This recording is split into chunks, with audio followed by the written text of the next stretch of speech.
Magandang tanghali sa inyong lahat, mga kahabi, mga kalapatids. Ako nga pala si Jail Officer 1 Bernard Aguilar Corcha ng Southville 6 Kayanlog.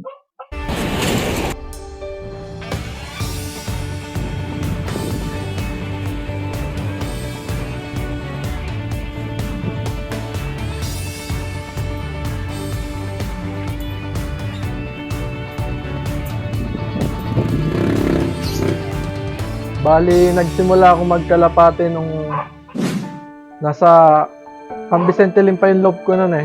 After ko municipal councilor, nung umuwi ako dito, nagpagawa ako ng sarili kong loop dun sa kampo. Yun, tapos maganda naman ang resulta ko din dun eh, nagpapapanalo. Tapos, nung nag-apply ako sa BGMP, bali nahinto, tapos lahat ng ibong ko na nasa loop, pinadala ko sa kumpare ko kay Engineer Ryan Abraham. Yun, bali nag-combine kami yung dalawa. Hanggang sa ngayon, combine kami, pero ako na lang mismo yung naglalaro.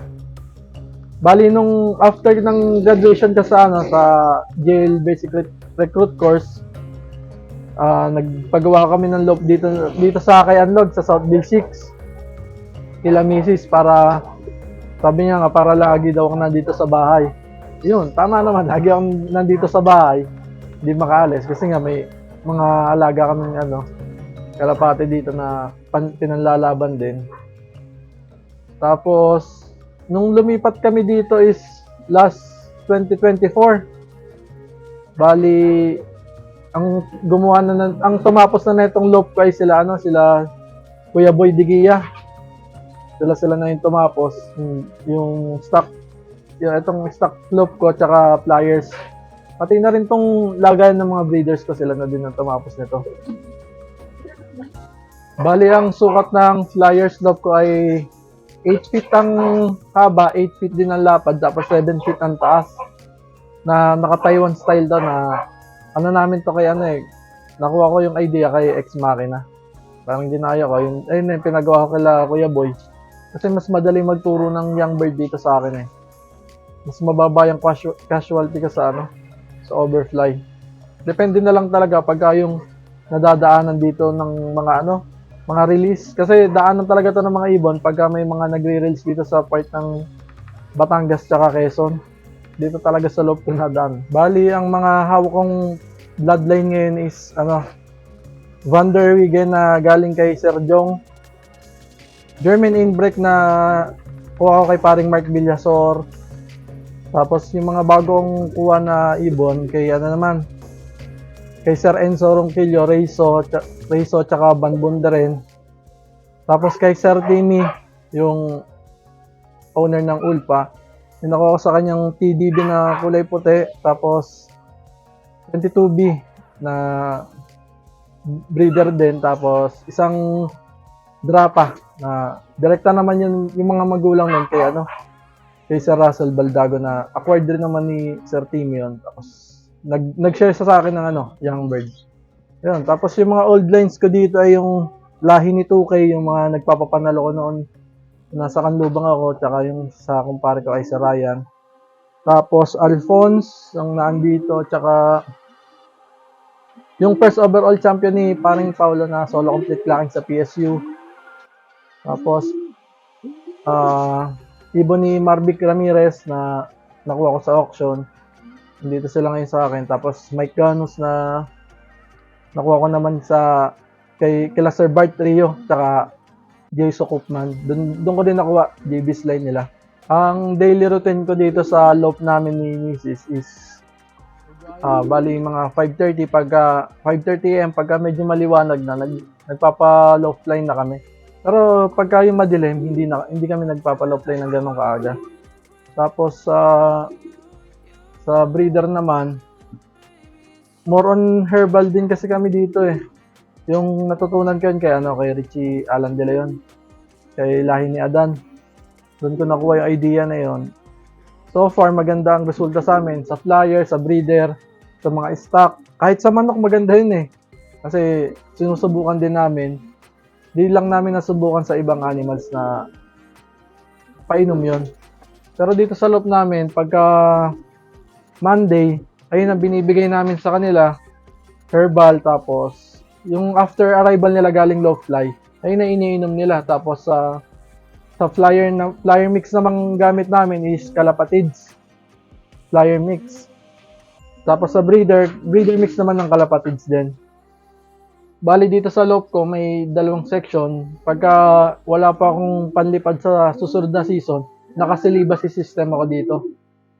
Kasi nung last time na kasi na manalo ko is nakasilibas yun. Kontrolado ko kung kailan ko papaitlogin, kung kailan ko sila pagpaparisin. Mas maigi, ayun yung nag-click sa akin ngayong sistema. Hindi kagaya nung nasa kampo ako kasi na hindi ko pwedeng mapaghiwala yung cock at hen kasi nga isa yung loaf, hindi mahati. Medyo maliit lang din. Pero ngayon, nagsilibas yung system ako. Continuous na pag-aaral pa din kung paano mas mapapaganda ba yung syllabus system namin ngayon.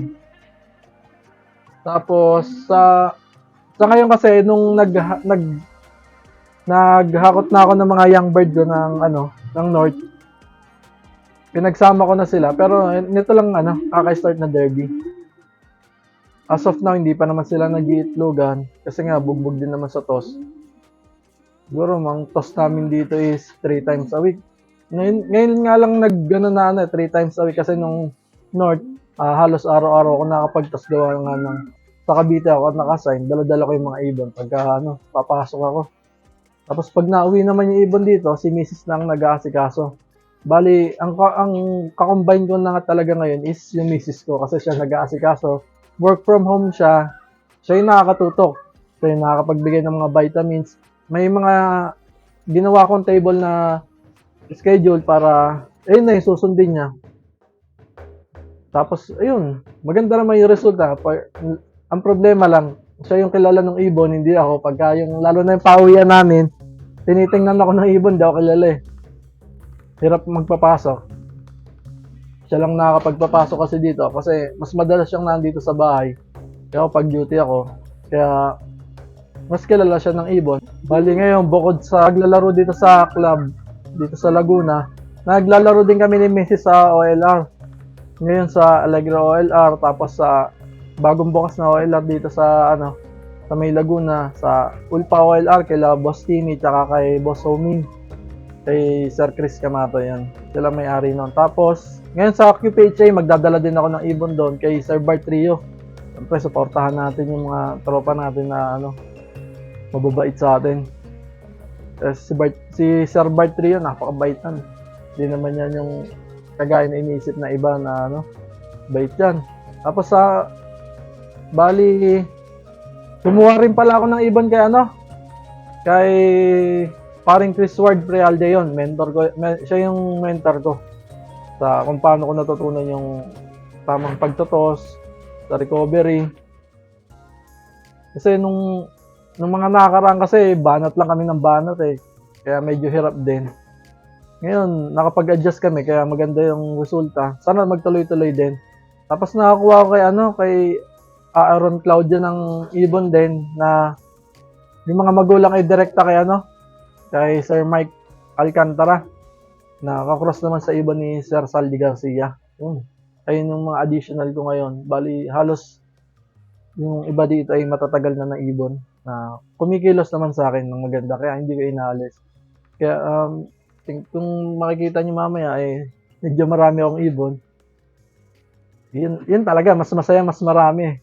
Tapos, add ka lang din yung kay nakuha ko kay Sir Wiwit. Kay Sir Howard Villarin na mga Johnson nandito.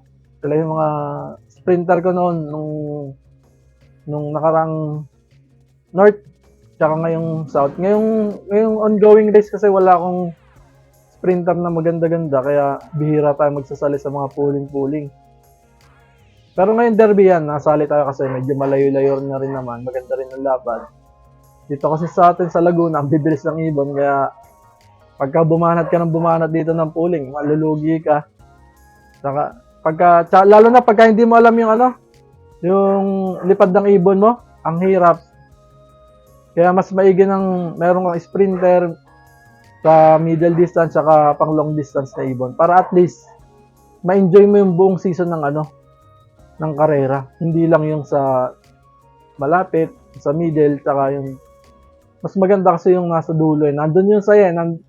Sabi nga, pero sabi naman na iba, nasa pooling-pooling din. Totoo naman kasi may premyo, pero iba pa rin pagka yung nakapagpadulo ka. Mayayabang mo talaga yun eh, kasi sa dami yung naglalaro, di ba? Isa ka dun sa nakapagpadulo. Ayun yung kwento na ano mo, na maiyayabang mo sa mga, hindi naman totally na maiyabang, kumbaga mai-share mo sa mga nagtatanong sa'yo kung maganda ba yung nailipad mo.